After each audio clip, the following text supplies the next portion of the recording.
오늘의 사연 읽어드리겠습니다. 오랫동안 코로나로 인해 애들이 학교도 못 가고 유치원도 못 가고 집에서 생활하고 있잖아요. 그래서 아들과 며느리가 힘들까봐 제가 애들한테 도움이나 줄까 생각하고 있었는데 아들도 그렇고 며느리도 전화가 없는 겁니다. 아들 둘 있는데 큰아들은 아들 딸 둘 있고 작은 아들은 이제 돌이 중에 하나 있습니다. 작은 아들 애는 며느리가 애가 어려서 집에서 살림하면서 육아하고 있어서 걱정이 안 되었는데 큰아들 애는 둘 다 맞벌이를 하고 있어서 손자 손녀들이 집에서 둘이서만 있을 것 같더라고요. 걱정이 되어서 아들한테 전화했더니 반가운 목소리로 저보고 와서 도와달라고 하더군요. 아들 말만 듣고 선뜻 가기 그래서 며느리한테도 전화를 해서 물어봤습니다. 그런데 며느리는 아들과 다르게 괜찮다고 하는 겁니다. 그래도 아들의 목소리가 너무 간절해서 마음은 가서 도와주고 싶은 마음은 굴뚝 같았지만 마음을 접었습니다. 그런데 아들이 또 전화해서 시간 되시면 도와달라고 하더군요. 아들은 애들만 집에 두니까 걱정이 되어서 일이 손에 안 잡힌다고 와달라고 했어요. 아무리 내 아들이 그렇게 말해도 제 마음대로 갈 수가 없어서 또 며느리한테 전화했더니 이번에도 며느리는 괜찮다고 오시지 말라고 하더군요. 며느리는 제가 가는 것이 부담이 되는가 보다 하고 마음은 접고 집에 애들만 있어서 걱정도 되고 해서 손자 폰으로 전화를 해보니까 아직 초등학교 3학년밖에 안 된 큰애가 유치원 다니는 동생 6살짜리 여동생에게 밥을 먹이고 있다고 하더군요. 손자 말로는 엄마가 차려놓은 밥 같이 먹으라고 해서 컵라면을 먹고 있다고 하는데 이건 아니다 싶어 그냥 아들네 집에 갔습니다. 사실 연락을 안 하고 간 적은 한 번도 없었지만 이번엔 제 마음 가는 대로 하고 갔습니다. 집 안에 들어서는데 할 말이 없었습니다. 신발은 죄다 다 나와 있고 빨래는 산뜻 위에 청소기는 언제 밀었는지 모를 정도로 먼지가 굴러다니고 거실이라고 말하기 뭐할 정도로 여기저기 입던 옷으로 뒤덮여 있었습니다. 일단 애들 밥을 제대로 먹이고 청소를 시작했어요. 며느리 퇴근해서 오기 전에 서둘러 청소하고 갈까 했는데 손주들 말을 들어보니 며느리가 일하고 운동도 하고 온다고 하더군요. 솔직히 이러면 안 되는데 집이 이 모양인데 운동까지 하고 온다는 말을 듣고 나니 이건 아니다 싶더라고요. 저는 코로나 때문에 애들이 집에 있게 되면서 집이 이렇게 된 줄 알았더니 애들 말로는 엄마가 언젠가부터 힘들다고 하면서 치우지 않았다고 하는 겁니다. 사실 애들은 이런 걸로 거짓말 안 하잖아요. 애들도 물 만난 고기처럼 저에게 엄마 얘기를 묻지도 않는데 하나 둘 풀어놓더군요. 애들 말로는 아빠가 엄마한테 치우라고 했다가 얼마 전에도 크게 싸웠다고 했어요. 밥은 거의 라면으로 때우고 과자, 피자, 치킨 이런 걸로 끼니 겸 간식으로 먹고 있다고 하는데 기가 막히고 화가 나더군요. 청소만 해주고 가려다 아들 퇴근해서 올 때까지 기다렸습니다. 아들이 퇴근하고 오자마자 저를 보고 반가워서 덥석 안아주더군요. 아들의 힘들었던 게 느껴졌습니다. 저를 한참 동안 안고 있더니 한마디 하더군요. 고마워 엄마. 이러고 산 거야? 언제부터 그런 거니? 몰라 갑자기 운동 다니고 나서부터 그런 거 같기도 한데 애들은 그전부터 그랬다고 해. 처음엔 애들이 뭘 모르고 하는 소리 같아서 신경 안 썼는데 이 사람 살 빼고 나서 행동이 이상해지긴 했어. 애미 살 뺐니? 뭐 거의 10kg 이상. 저는 그동안 코로나 때문에 그전 때 얼굴 보고 못 봐서 몰랐는데 그랬다네요. 며느리가 결혼 전에도 살찜이 있는 편이었고 애 낳고 조금 더 살이 붙어서 약간 등치가 있는 편이었거든요. 살을 빼고 나서는 옷도 사드리고 멋이라고는 전혀 부리지 않던 며느리였는데 변했다고 하니까 이상한 기분이 먼저 들었습니다. 그리고 무엇보다 며느리가 퇴근하고 바로 운동 가면 늘상 아들도 애들도 이런 식으로 차려놓은 식어 빠진 반찬에 배달 음식 시켜 먹거나 한다고 하더군요. 처음부터 며느리가 일을 시작했고 잘하지 못했으면 이해는 못해도 그러려니 했을 텐데 그래지지가 않는 겁니다. 워낙 잘했던 며느리라 실망이 컸습니다. 사실 맞벌이니까 둘이 서로 도와야 해야 한다는 거 알고 있지만 이건 아닌데 싶었어요. 며느리만을 탓하는 건 아닌데 이상한 건 이런 상황에서 왜 저보고 오지 말라고 했는지가 궁금할 뿐이었어요. 이런 모습을 저에게 보여주고 싶지 않을 며느리가 아니기에 저는 더 며느리의 행동에 대해 의문이 더 들었습니다. 제 며느리는 둘째 며느리와는 다르거든요. 솔직히 둘째는 제가 집에 오는 것도 싫어하고 그냥 사람 자체를 안 좋아하는 애라 저희 집에 불러도 잘 따라오지 않고 아들만 오고 해서 둘째는 사람들끼리 많이 부딪히는 것이 싫은 아이인가 같다고 느꼈는데 큰애는 달랐습니다. 먼저 다가와줬고 노력하고 뭐든지 솔선수범해서 집안을 이끌었어요. 성격도 워낙 좋고 밝아서 며느리가 저희 집에 오면 뭘 할까요? 같이 있는 것만으로도 좋았다고 해야 할까요? 그런 사람 있잖아요. 에너지가 넘치고 주변 사람들을 즐겁게 만드는 재주가 있는 사람. 꼭 저희 며느리가 그랬습니다. 집안에 남자들만 있고 다들 조용해서 늘 저 혼자 시간을 가지고 살았는데 큰 며느리가 들어오면서 많은 것이 바뀌었거든요. 잘 따라주지 않던 이 시집안 남자들이 우리 며느리가 들어오고 나선 말들을 너무 잘 듣더군요. 그래서 여행도 자주 다니고 맛있는 음식도 집에서 해먹고 여하튼 여행은 진짜 많이 다닌 것 같습니다. 외국 여행도 남편과 둘이서 가면 힘들고 재미없어서 안 가려고 하니까 며느리가 나서서 같이 가줘서 아주 즐겁게 보내고 온 적도 많았거든요. 그리고 굉장히 깔끔한 성격이라 제가 손이 안 가는 아이였어요. 결혼하고 임신도 2년 계획한 후 아들, 딸 낳고 걱정이라고는 없는 큰 애들이었습니다. 뭐든지 알아서 잘해줘서 덕분에 편해지기도 했거든요. 신경을 끊임없이 쓰게 만드는 애는 작은 애였지 큰 애는 저에게 보물과도 같은 존재였어요. 작은 애는 뭐만 하면 아파서 병원에 누워 있었어요. 임신해서 애 낳을 때까지도 정말 병원을 들락날락했어요. 비교를 안 할래야 안 할 수 없을 정도로 둘이 많이 달랐어요. 큰 애는 장녀로 자라서 그런지 책임감도 있고 의존하는 것이 없는데 작은 애는 막내로 자라서 그런지 어리광도 심하고 뭐만 시키면 못한다고가 입에 붙어있고 손이 여러 번 가는 애라서 힘이 들거든요. 이래서 비교를 안 할래야 안 할 수가 없더라고요. 작년까지만 해도 그렇게 살았던 며느리가 이런 생활을 하고 있다는 게 믿어지지 않는 겁니다. 일을 하면서도 깔끔한 성격이라 잠을 쪼개서라도 청소를 하는 애이고 애들 챙기는 것도 정말 부지런해서 아침도 꼭 먹이더군요. 제 아들은 어려서부터 제가 시켜서 알아서 챙겨 먹는 것이 습관이 되어서 혼자서도 잘하는데 애들 챙기는 것은 잘 못해서 늘 도와가며 살라고 말하면 며느리는 늘 제 앞에서 아들 자랑을 하면서 잘해준다고 걱정하지 말라고 했던 애미였습니다. 이랬던 애였는데 집안의 모습만 봐도 분명 며느리에게 무언가 큰일이 일어나고 있음을 알겠더군요. 일단 아들에게 어느 정도 상황을 듣고 저는 아들 집에서 나왔습니다. 주차장에서 시동을 걸어놓고 한참을 멍하니 생각에 잠겨 앉아 있는데 멀리서 며느리로 보이는 애가 차에서 내리더군요. 그런데 정말 몰라보게 살을 빼서 긴가민가 했네요. 얼굴은 알아보겠는데 뒷모습을 보면 누군지 정말 모를 정도였어요. 며느리는 차에서 내려 차가 가는 것을 한참 동안 바라보고 서 있더니 전화를 하더군요. 그런데 정말 지금까지 못 봤던 모습의 표정이었습니다. 누가 보면 연애라도 하는 사람처럼 밝아 보였습니다. 저는 내심 우울증 이런 거 아니면 갱년기 그것도 아니면 요즘 코로나로 집에 애들만 있으니까 힘들어서 건강 생각해서 운동도 다니고 하나 여러 방면으로 좋은 쪽으로 생각을 해보고 있었는데 제 걱정과 달리 표정이 너무 밝아서 괜히 살짝 화가 올라왔어요. 이런 게 시어머니인가 싶었지만 팔은 정말 안을 어급히더군요. 아들하고 손자, 손녀가 힘들어하고 있는 모습이 떠올라서 그랬기도 했어요. 저는 차에서 내려 며느리에게 달려가 얘기 좀 하고 싶어서 내리려고 하는데 며느리가 다시 뒤돌아서 길가로 나가더군요. 그러더니 어떤 차에 올라타더군요. 서둘러 시동을 걸어 뒤쫓아갔습니다. 차는 달리고 달리더니 외곽으로 빠지는 겁니다. 설마 했는데 차가 모텔로 들어가더군요. 핸들을 잡고 있는 제 손이 벌벌 떨렸습니다. 뒤따라 들어가 현장을 잡아야 하나, 경찰에 신고를 해야 하나 많은 생각을 하다. 이런 식으로는 안 될 것 같다 일단 기다리고 있었습니다. 1시간이 채 되지 않아 들어가기 전에 모습과 전혀 다르게 씻고 나왔는지 젖은 머리와 옷도 운동복으로 갈아입었더군요. 제가 뭘 보고 있나 싶었습니다. 제 차 블랙박스에 그대로 다 찍히고 있다는 걸 모르고 있는 며느리는 그놈과 갑자기 바짝 들러붙어서는 입맞춤을 하더군요. 저는 이대로는 참을 수가 없어서 차에서 내릴까 하다 혼자서는 안 될 것 같아 다음 기회를 노리기로 하고 계획을 바꿨습니다. 서둘러 아들에게 전화를 해서 며느리에 대해 물어보니 오늘 회식이 있어서 운동 갔다가 가니까 많이 늦는다고 전화가 왔다고 하더군요. 그래서 저는 일단 아들에게 말하지 않고 며느리에게 전화를 했습니다.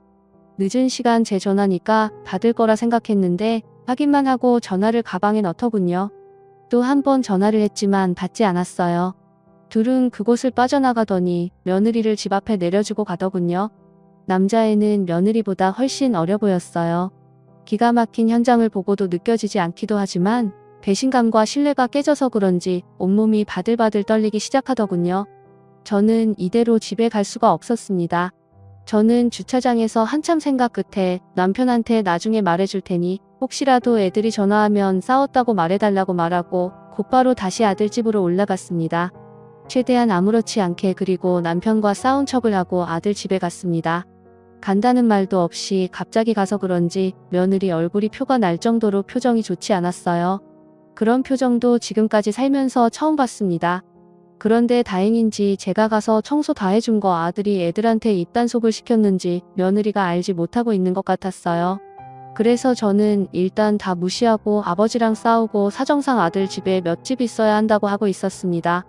그랬더니 며느리가 그래서 전화하셨냐고 묻더군요. 그러면서 뻔뻔하게도 회식하느라 시끄러워서 전화를 못 받았다고 하는 겁니다. 이런 걸레만도 못한 것을 어떻게 잡아야 하나 싶었습니다. 일단 지켜보기로 하고 있었어요. 며느리는 그동안 바뀐 생활 패턴을 저에게 들키지 않으려고 무진장 애를 쓰고 있는 게 보였습니다. 남편한테 다시 전화해서 아들 내 사정이 있어서 애들 봐주고 간다고 했는데 며느리가 도저히 못 견디겠는지 시아버지한테 전화해서 저를 데려가 달라고 했다는 겁니다. 저는 못 이기는 척하고 집으로 오고 나서도 매일 아들 집으로 며느리 출근 시간에 맞추어서 저도 출근 아닌 출근을 했습니다. 그런데 기가 막힌 걸 봤네요. 이른 아침이고 동네인데 며느리 이곳이 그 젊은 놈 차를 타고 출근을 하더군요. 순간 아들에게 전화할까 하다 일단 따라가 봤더니 며느리가 회사 근처도 안 가서 내리더군요. 그러더니 택시를 타고 가서 따라갔습니다. 회사에 들어가는 것을 보고 차를 돌리는데 그 젊은 놈이 며느리 회사로 들어가는 겁니다. 그때 정리가 되더군요. 비밀사내 연애를 하고 있구나 싶더군요. 저는 며느리 회사 근처의 식당에서 이른 점심밥을 먹고 차에서 며느리가 퇴근하기를 기다리고 있었습니다. 점심때가 되자 며느리가 나오더니 갑자기 택시를 타고 어딘가로 가더군요. 뒤따라 가보니 곧바로 그놈이 차를 끌고 왔더군요. 그러더니 어딘가로 향하더군요. 뒤따라 갔더니 세상이 대낮에 그곳을 가더군요. 몹쓸 인간들이 밥은 안 처먹고 그곳을 가는 걸 보고 바람은 밤에만 피는 것이 아니구나 싶었습니다. 그때와는 다르게 짧은 점심시간이라 그런지 오래 있지 않고 나오더군요. 저는 이 모든 걸 다 찍어두었습니다. 뒤따라 회사로 갈까 하다 더 이상 증거가 필요하겠나 싶어 바로 차를 돌려 아들 집으로 가서 아들 퇴근 시간을 기다리고 있었습니다. 그리고 손주들한테 제가 가고 난 후 며느리가 또 늦게 들어온다는 소리를 들었습니다. 혼자서 많은 고민을 하다 아들이 밥 먹고 난 후 애들 재우고 그런 다음 이 모든 것을 다 보여주었습니다. 아들은 고함을 지르고 화해에 못 이겨 난리를 치려 하더군요. 흥분한 아들을 잡고 얘기를 했습니다. 신중하게 행동하라 당부하고 앞으로 어떻게 할지 정리를 하라고 했습니다. 저는 아들에게 욱하지 말고 지혜롭게 해결하라고 신신당부를 하고 집으로 왔습니다. 아들도 생각을 했는지 이대로 쉽게 끝나는 걸로 안 되겠는지 더한 증거와 창피를 주고 싶다고 하더군요. 그래서 며느리가 다시 움직일 때까지 기다렸습니다. 저희의 바람대로 며느리는 며칠 후 아들한테 낮에 전화해서 친구들과 친구 아버지 상당한 곳을 다녀와야 하는데 지방이라 외박을 해야 한다고 했다고 하더군요. 저는 아들에게 전화를 받고 서둘러 며느리 퇴근 시간 되기 전 먼저 가 있었습니다. 퇴근 시간이 되자 며느리는 어김없이 택시를 타고 먼저 가고 한참 후 그놈이 왔어요. 저는 아들과 남편 그리고 사돈에게 전화를 해서 목적지를 알려주고 와달라고 했어요. 아들은 모든 것을 알고 있지만 제 남편과 사돈들은 이유도 모르고 출발을 했습니다. 며느리 때문에 가끔 사돈끼리도 놀러가기도 했고 바람새로도 같이 다니는 사이라 그런지 묻지도 않고 출발했다고 문자가 오더군요. 사돈에게는 며느리에게 비밀이니 얘기하지 말아달라고 부탁을 해서 좋은 일인 줄만 알고 있었습니다. 한참을 달리더니 며느리를 태운 차는 또 그곳이었습니다. 저는 떨리는 몸을 진정하면서 아들과 사돈을 일단 기다리고 있었네요. 아들은 얼굴이 벌겋게 달아올라 있었고 안사돈은 좋은데 온 줄 알고 신이 나 있더군요. 그런데 바깥 사돈이 제 아들을 보고 뭔가 심상치 않은 일이 있음을 그때 눈치챘습니다. 남편도 그제서야 뭔가 이상하다는 걸 눈치채더군요. 모텔 안으로 들어가 방금 전 들어간 며느리 방을 물어봤지만 알려주지 않았고 저는 경찰서에 전화해서 현장을 잡겠다고 하니 모텔 주인은 시끄러운 거 싫다면서 방번호를 알려주더군요. 정말 더럽고 치욕스러운 일을 다 겪는 것 같았습니다. 이 기분 그대로 며느리에게 돌려줄 생각이었습니다. 안사돈이 그때 제대로 눈치채고 밖에서 있겠다고 하더군요. 안 가려는 거 억지로 끌고 갔어요. 배를 눌렀더니 아무 의심 없이 바로 문을 열어주더군요. 둘 다 씻었는지 젊은 놈이 수건 한 장 걸친 모습을 하고 저희를 보자마자 놀라더군요. 며느리는 침대에 누워 누구냐고 묻더군요. 아직도 그때를 생각하면 기가 막힙니다. 저희는 그놈을 끌고 문을 닫고 들어갔어요. 저희를 본 며느리는 기겁하고 이불을 뒤집어 쓰더군요. 박가사돈이 한 걸음에 달려가 며느리 뺨이며 몸을 사정없이 쳤습니다. 그러더니 그놈을 후려치더군요. 겁에 질린 그놈이 무릎을 꿇고 비는데 이미 흥분한 박가사돈을 말릴 수 있는 사람은 없었어요. 사돈이 워낙 풍채도 좋으시고 누가 봐도 한 덩치에서 쉽게 다가가지 못하는 모습이라 한 주먹도 안 돼 보이는 놈이 겁을 먹고 빌더군요. 그 순간 아들도 나서서 며느리를 치려는 거 제가 잡았습니다. 이혼하는데 괜히 폭행 어쩌고 하면 이혼하는데 걸림돌이 될 것 같아 말렸어요. 며느리 이것과 그놈 사돈들한테 얻어 터지고 있는 거 확인하고 남편과 아들 데리고 나왔네요. 안사돈도 못 볼 걸 보고 나서는 저한테 어쩔 줄 몰라 하면서 자기 딸 잡더군요. 그냥 이대로 갈까 하다 밖에서 기다리고 있는데 두연놈들 사돈한테 얼마나 얻어 터졌는지 코피에 얼굴은 팅팅 부었더군요. 사돈들은 저에게 빌고 또 빌더군요. 하지만 저는 그 사과 받아들이지 않고 법정에서 보자고 하고 왔습니다. 지금 아들은 이혼을 준비 중이고 손주들은 제가 데리고 있습니다. 살다가 참 별일을 겪어봤네요. 드라마에서나 봤지 제가 며느리 뒤따라간 곳이 그곳이라니 지금 생각만 해도 제가 어떤 정신으로 따라갔는지 기억이 나질 않네요. 마음 같아서는 반죽여 놓을 수도 있는데 제 손에 더러운 피 묻히고 싶지 않습니다. 아들도 놀라서 한참 힘들어했는데 이젠 애들을 위해 다시 마음을 다잡고 있는 것 같아 다행입니다. 아직도 며느리가 이해가 안 됩니다. 살 빼면서 내가 어떻게 돼버린 것인지 알 수가 없네요. 아들은 이혼 준비 중에 분한 마음이 풀리지 않는지 며느리 회사에 가서 그놈과 그동안 있었던 일을 다 알렸습니다. 뻔뻔하게 아무 일 없듯이 일을 다니고 있는 며느리를 보고 있자니 우라탕이 터졌던 모양이더라고요. 아들이 며느리 회사에 가서 한바탕 하고 나자 며느리도 더 이상 회사를 다닐 수도 없는지 그만뒀다고 들었습니다.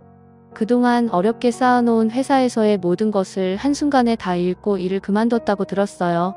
그놈은 알고 보니 양다리를 걸치고 있었다고 하더군요. 회사도 당연히 그만뒀다고 들었습니다.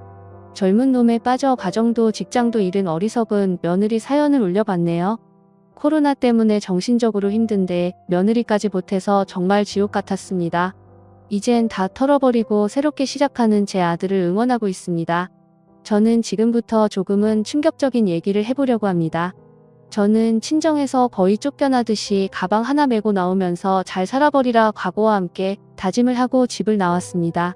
친정 아버지와 엄마는 제 신랑을 많이 반대하셨습니다. 하필이면 친정 부모님께 신랑을 예기치 않게 소개를 해주게 되었을 때 백수였거든요. 부모님께 지금은 사정이 있어서 비록 쉬고 있지만 괜찮은 사람이라고 말씀을 드려도 제 얘긴 전혀 들으려 하지 않으시고 부모님은 되려 저에게 반대하는 백수놈과 결혼까지 한다면서 자식 없다고 생각한다고 하더군요. 아무리 제가 능력 없는 신랑을 만났지만 그땐 제가 어려서 그랬을까요? 부모가 이래도 되나 싶더라고요. 더 이상 친정 부모는 저한테 없다 생각하고 저는 이를 악물고 잘 살면 된다는 생각으로 두 번 다시 친정과 연락도 안 하고 아이 낳아도 찾아뵙지 않을 거라고 다짐을 하고 집에서 나왔습니다. 친정 부모님이 이러시는 것은 당연히 저를 위해서 그런다는 걸 알고 있지만 너무 서럽고 마음이 아팠습니다. 계획하지 않은 임신이어서 많이 두렵고 어떻게 해야 할지 몰라 힘들어했는데 부모님은 신랑이 눈에 차지 않으니까 시댁이 어느 정도 사는지에만 관심을 가지시고 묻더군요. 시댁이 그리 잘 사는 집이 아니라는 걸 듣고는 한심하다는 듯이 쳐다보시더니 나가서 알아서 살아보라고 하시더군요. 이제 믿을 사람은 능력 없는 신랑과 이런 상황에서도 저희를 포기하지 않고 받아주신 시부모님 뿐이었습니다. 너무 감사한 마음에 정말 잘해야겠다고 결심했어요. 저는 달랑 가방 하나 들고 시댁에 들어갔어요. 신랑이 쓰고 있는 자그마한 방에 저까지 살다 보니까 좁아서 힘들었지만 그래도 누울 수 있는 공간이라도 있는 게 어딘가 싶었어요. 만약 시부모님께서 받아주지 않았다면 백수인 신랑과 저랑 안 봐도 뻔한 생활을 하고 있을 거라는 생각이 들었습니다. 저는 그때 시부모님께 잘해야겠다고 결심했어요. 그리고 좁은 방이라도 저는 괜찮았는데 시부모님께서 창고방을 개조를 해주시기도 했어요. 나중에 아이를 낳아도 문제가 될 것 같다면서 큰 방을 준비해 주셔서 감사하게 살고 있었어요. 그런데 어느 날부터 자꾸 이상한 생각이 들고 잘 때 누군가가 자꾸 저를 쳐다보고 있는 것 같은 느낌을 받은 적이 있었는데 저는 그냥 꿈을 꾼 줄만 알았어요. 그런데 시간이 가면 갈수록 뭔가 느낌이 정말 안 좋고 자꾸 기억이 너무 생생하게 느껴져서 혼자서 끙끙 앓고 있다가 큰 결심을 했어요. 신랑한테는 괜히 말했다가 자기 부모 이상한 사람 만난다고 오해라도 하거나 기분 나빠할까봐 비밀로 하고 CCTV를 설치해봤어요. 그리고 난 후 느낌이 안 좋은 그날 저는 비디오를 돌려봤습니다.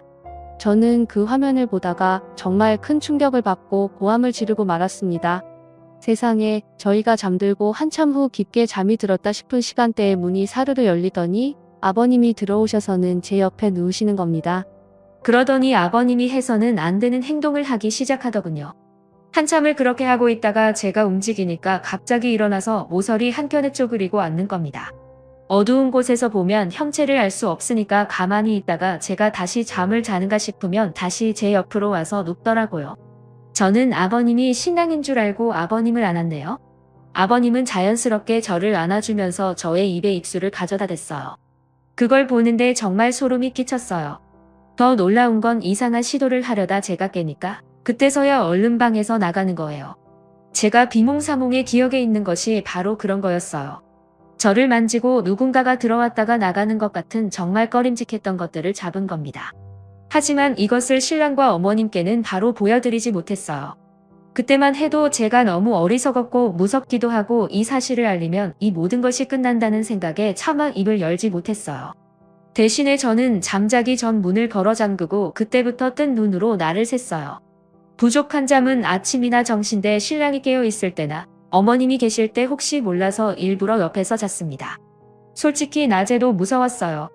행여나 낮에 아버님이 오실까봐 어머님께 확인하고 또 확인했어요. 저를 이상하게 생각하셨을 정도로 행동했는데도 그때는 어머님도 신랑도 크게 개의치 않는 것 같았어요. 저는 그때부터 불면증으로 시달리고 있었습니다. 그런데 또 어김없이 아버님이 방 밖에 오셨는지 문고리를 돌리는 소리가 나더군요. 저는 그 이후로 문도 잠그고 소등을 켜두는 습관을 들였어요.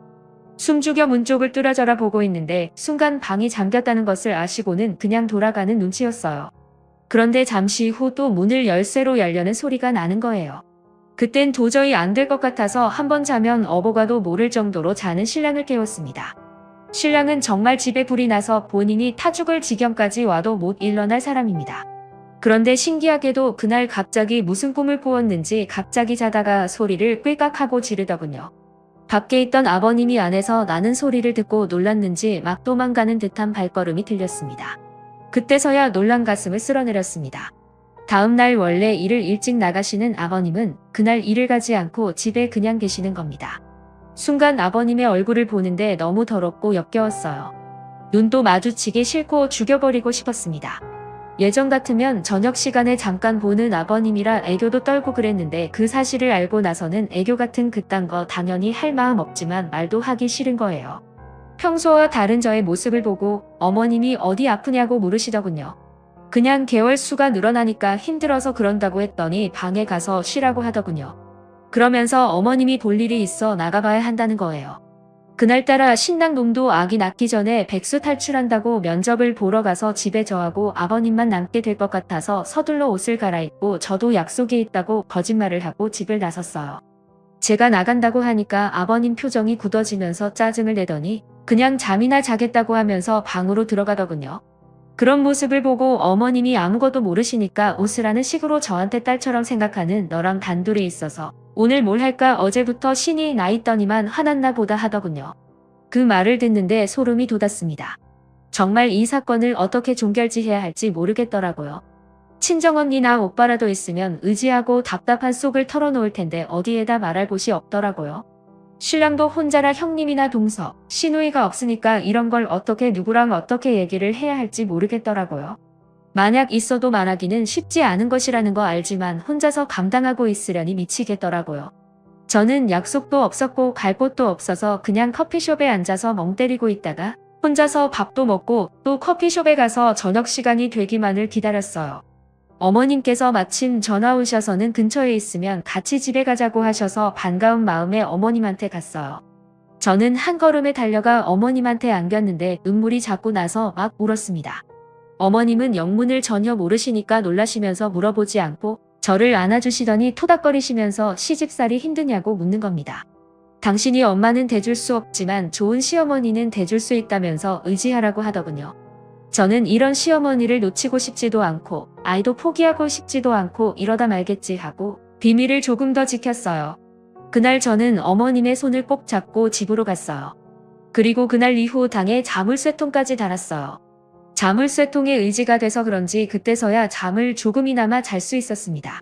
배가 자꾸 불러오는데도 그 일로 예민해져서 그런지 임신을 했음에도 불구하고 몸은 바짝 말라가더군요. 그런 모습을 보고 어머님이 좋은 약 먹여야겠다고 걱정을 하셨고 신랑 놈은 밤에도 잠자고 낮에도 자는데 왜 살이 자꾸 빠지는지 모르겠다며 무심한 소리를 하고 있더군요. 마음 같아서는 아버님이 저한테 한 성추행을 말하고 싶었지만 곧 태어날 아이도 있고 너무나도 사랑이 많으신 저희 어머님 때문에 그땐 저만 말하지 않고 시아버지를 피하면 된다고 생각했어요. 그런데 하루는 씻으려고 욕실에 들어갔는데 구석 한쪽에 뭔가 이상한 것이 보이는 겁니다. 급한 마음에 얼른 의자를 놓고 그것을 꺼내봤어요. 집에 어머님과 신랑도 같이 있었지만 기분 나쁜 생각에 서둘러 제가 그걸 꺼내봤어요. 그런데 그걸 꺼내는 순간 저는 너무 놀라서 그만 의자에서 떨어지면서 배를 다치고 말았습니다. 화장실 안에서 난 큰 소리에 어머님과 신랑이 놀라서 달려왔어요. 쓰러진 저를 보고 놀라서 구급차를 불렀습니다. 제가 하혈을 하고 말았거든요.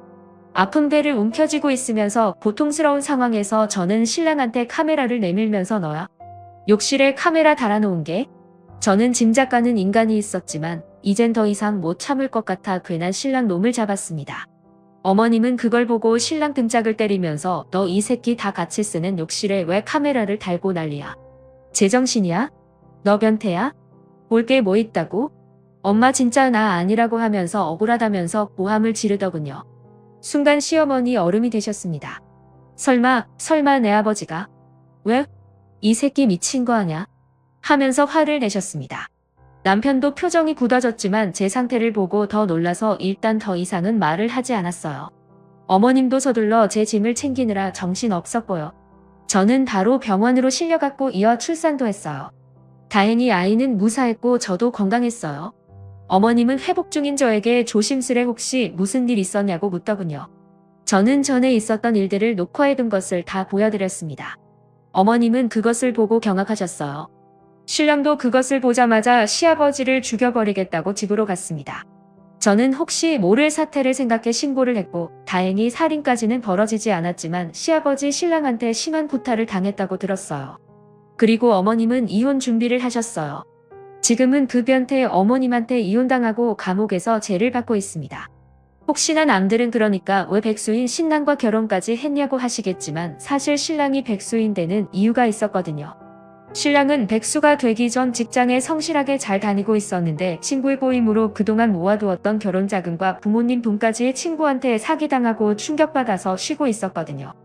일을 하면 할수록 그 돈이 생각나서 도저히 일을 할 수가 없다고 했어요. 너무 심각한 상태여서 병원 치료까지 받았습니다. 병원에서는 화병 같은 거라고 하더군요. 이 고난을 이겨내는 것은 어떻게 보면 자신과의 싸움이 필요했는데 이 사람 자꾸 의지도 약해지고 살고 싶지 않다고 했어요.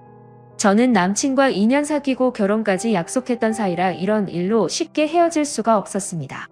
그래서 위로하고 싸우면서 보낸 게 1년이 되었을 때 저도 서서히 지치면서 이별을 구했는데 그때 아이가 저희에게 온 겁니다.